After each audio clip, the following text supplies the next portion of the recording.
Há muito para ouvir e para conversar. Ora, o próximo convidado vai falar-nos sobre IATA's strategy as airlines move into future mobility systems. É com o Henrique Garcia Otero, Assistant Director Business Intelligence da IATA. Welcome, bienvenido.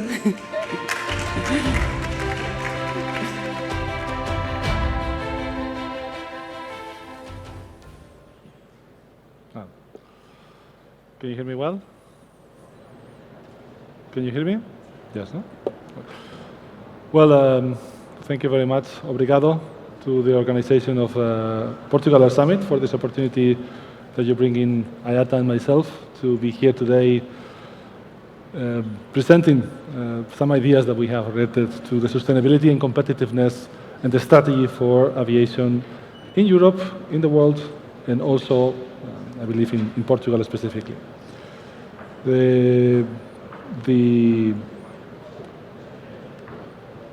I would like to start my presentation with what we believe are the three major.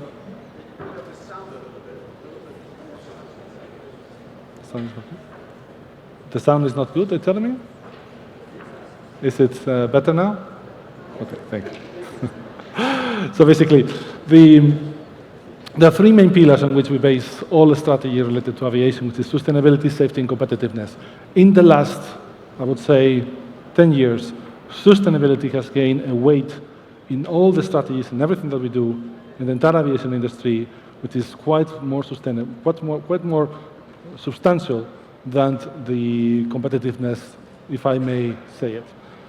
However, we have seen with the latest parliament elections in the European Union that there is a shift into competitiveness as something that we should not be losing and that is going to be relevant going forward, because we believe that sustainability without competitiveness are not possible. They are like the two sides of one single coin.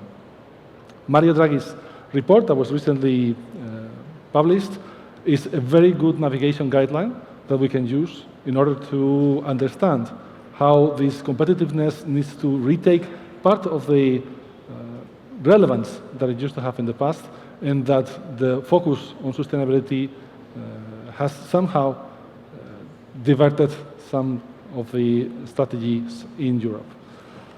From that point of view, we've seen different policies in different countries in Europe, and I think actually I'm very glad to be here today, because to me one of the right examples to follow is that of the current Portuguese government, with the decision on Friday and approval in the Council of Ministers to approve 40 million euros, among other measures, to approve 40 million euros of incentives to Combustível Verde, or SAF, which is, we believe, and we will see in the next slides, one of the most important aspects of the sustainability and the decarbonization of our industry. We see other examples which are also quite good, like, for example, the one of Sweden, where they have scrapped the aviation tax. It's not always possible to scrap taxes, we understand that, and having taxes funds or the money of the Fondo Ambiental towards these objectives is something that we appreciate. On the not so positive side, we can see also, for example, examples of countries that are imposing new taxes, or the example of Spain, where it's not very clear how it will actually work, but we see potential of short-haul flights being banned. If we focus and we go back into the problem of sustainability for aviation, we all know that there are three main resource constraints why aviation is difficult to decarbonize. First of all, the aircrafts have a long useful life. Aircrafts are investments that take decades to be recuperated. At the same time, aircraft have lengthy development times. To develop a new model of an airplane, it takes also in the range of decades. And finally, the aircraft have the need to use an enormous amount of energy. Certain fuels that can be used for road transportation, such as electric cells or even hydrogen, are manageable. They can be used in road transport, but they cannot be used in air transportation, because air transportation requires a certain characteristics of density of energy per volume and per kilogram that are not easy to obtain, technically are difficult. If we look into the decarbonization roadmap, and basically I wanted to, before I get into this slide, I wanted to just introduce a topic. The airline industry has made a commitment to become carbon neutral by 2050. Becoming carbon neutral by 2050 means that we will have to find a roadmap to get to a point in which in 2050, in net emissions, we will be carbon neutral. As you can see from this slide, from this graph, there are a number of components that through time will help us reach that point. I just want you to highlight a couple of points. New energies and new technologies, that includes hydrogen, that includes electric, are about 30% of the solution in 2050, which means that even though we do have to invest in new technologies and new airplanes that are fueled with hydrogen or with electric, the lion's share of the decarbonization of the industry lies somewhere else. And as you can see clearly here, 65% belongs to SAF, to the decarbonization through sustainable aviation fuels. The fact that we will need 65% of our CO2 abatement by 2050 through SAF means that we have a very strong and very difficult challenge ahead. Let's take a look at some details. If we look now into the role of the governments, and that's probably one of the reasons why we're here, to debate how we can get to the point of being decarbonized by 2050, there are a number of levers, or there are a number of areas in which we have to act. Obviously, we can see that we can have different levers, like, for example, the use of SAF, or even the carbon captures. But I want to catch your attention on these black bars that you can see in this graph. So if out of the blue bar, the baseline is all the carbon that we have to abate by 2050, if we just keep the current airplanes, or we stick to the current most modern airplanes, in order to abate that by 2050, we have to make improvements in efficiency, in hydrogen, in operations, in SAF, and reduction of CO2 directly from the atmosphere. But the black line means that there is an uncertainty that is going to depend on decisions that are made by the governments and by the public and private sectors. Without the right policies, without the right investments, without the right push from all the players in the industry and in the governments, we may be seeing a variation of that, especially that green line that can go as far down as less than half what it is today. What that means is that it is in decisions that we make today together, the industry, the private sector, and the governments, where we are playing with the future of the decarbonization of aviation.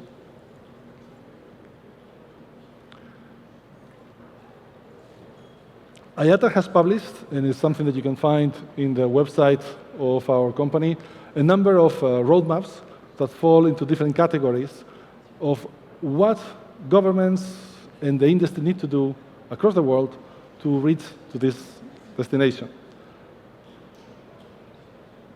I don't want to complicate you too much with this slide, but here you can see the three levers in which we can act. The first lever is the reducing flight energy use. Basically, we have to make improvements in the efficiency of the airplanes and operational aspects, et cetera, and we have still space to reduce the amount of energy that we need for each flight. The second lever that we can play with to decarbonize our aviation is changing the fuel. Changing the fuel can mean that we go to hydrogen, or it can mean that we go to SAF. But we've already discussed what are the proportions in which both of those actions can take us. 65% needs to be SAF, according to the current estimations. And the last one is recapture emitted CO2. We believe that in every one of these scenarios, there will need to be some space for capturing CO2 directly from the atmosphere or in industrial processes or the like. There are, if you notice on the vertical, there are 5 roadmaps that will take us to activate those 3 levers on the horizontal side. the aircraft technology roadmap, operations roadmap, infrastructure roadmap, policy roadmap, and finance roadmap. I'm going to focus today on the last two, policy and finance. For the reason that here we are with the government officials, and we have also recently, very recently, published a new version of these roadmaps. But just to give you a hint of the others, aircraft technology roadmap is about making sure that we have the right technologies to fly efficiency, that the use of kerosene in our airplanes is reduced, and that type of activities. Operational roadmap has to do several aspects, but how we fly, what are the ATN routes that we obtain, etc., etc. The infrastructure roadmap obviously goes about the investments that we need to do. But I think even before we get into the infrastructure, the policy and the finance are the basic, what we have to fix the first. This slide, although it's a bit crowded, I apologize for that, is the summary of the policy roadmap that we have for net zero CO2 that we recently published in September. This is public information, by the way. You can find it in IATA's website, and anybody who's interested, I can share with you the full documentation. But anyway, we can see that there are three areas. The immediate policy action, which is until the end of 2025. What we can do in midterm, from 2026 to 2030, and the long term. In the short term, what we can do immediately, as you can see from this graph, is mostly investing in SAF, in some of the existing technologies, such as HEFA, and implementing and harmonizing rules and regulations across the industry. In the midterm, we have to enable access to incumbent fuel infrastructure, ramp up SAF, and drive diversification. And in the long run, we will have to review CORSIA and the role of offsets, because there will be obviously a new scenario coming forward. In terms of the investments, and you will excuse me a second because I'm going to get my glasses. In terms of the new investments, we will, in the immediate term, we think we will need, this is worldwide figures, okay? This is not specific to Portugal.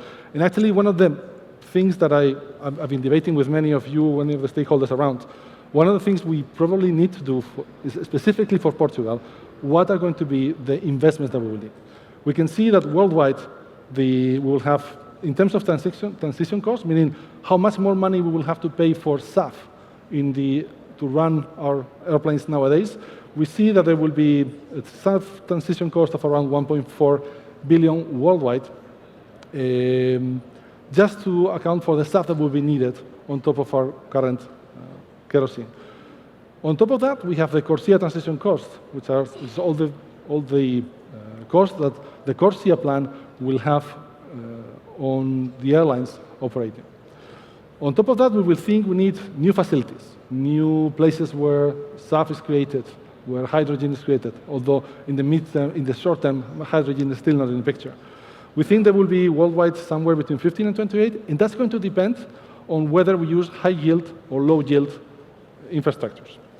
In the midterm, these numbers are going to start to escalate quite fast, and we believe that the transition cost, meaning the sum of what we will have to use to pay for the extra cost of SAF, or for the use of hydrogen, because we believe that by the mid of the 1930s, the possibility of having hydrogen-fueled airplanes will be starting to be a reality. So there will be 0.2 billion over that, and carbon dioxide reduction also 0.4 million, and CORSIA. The number of facilities that will be needed to produce SAF, hydrogen, and all the fuel that we will need up until 2030 will start to be in the range of 63 to 187 facilities. Again, that will depend on whether we choose to go for high yield or low yield solutions. And I'm sure the people from the oil industry will have lots of things to say about that. In the long term, the numbers really go high up. We're talking about, in the transition cost, the use of SAF being the majority of it, the extra cost for using SAF, 3.8 trillions only on SAF, and 4.7 trillions overall. I don't want to bore you with numbers, but I want you just to pay attention to the 1.4 billion that we have in this UNPAT in 2025, and the 4.7 trillions up until 2050. And here probably the point of debate is, depending on how much, how fast we invest in each of the countries, these curves can vary significantly. Making the right decisions now is the only way in which we can guarantee that in the future this will not be in these numbers.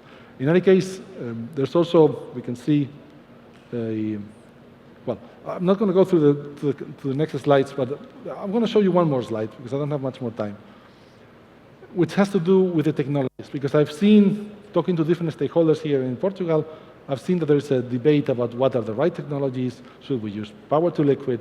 Should we use HEFA? In this graph, you can see what we think the potential use of the different pathways for SAF will be.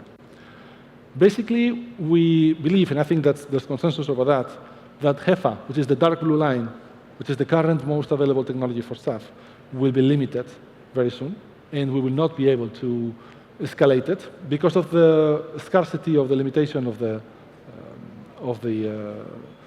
feedstock. And then, to me, there are three other technologies, especially Fischer-Tropsch and alcohol-to-jet, that in the case of Fischer-Tropsch, I believe there's a lot of potential for Portugal because it's going to be using forestry, wastage, and aspects that we believe in Southern European countries we have lots of that. And then we have the question of power to liquid. Power to liquid is using hydrogen, using electricity, green electricity, mixing everything, capturing CO2, and producing SAF directly producing CO2 from the atmosphere. Now, there's a debate, and it's not for me because I'm not the expert on technologies about this, but if there is one technology that has the potential to become limited in terms of feedstock, in my opinion, this is the one. But of course, I have to finish because I just think I passed 1 minute. And I just wanted to say thank you very much. And if anybody has anything to comment or questions, I'm available around. So thank you very much. Obrigado.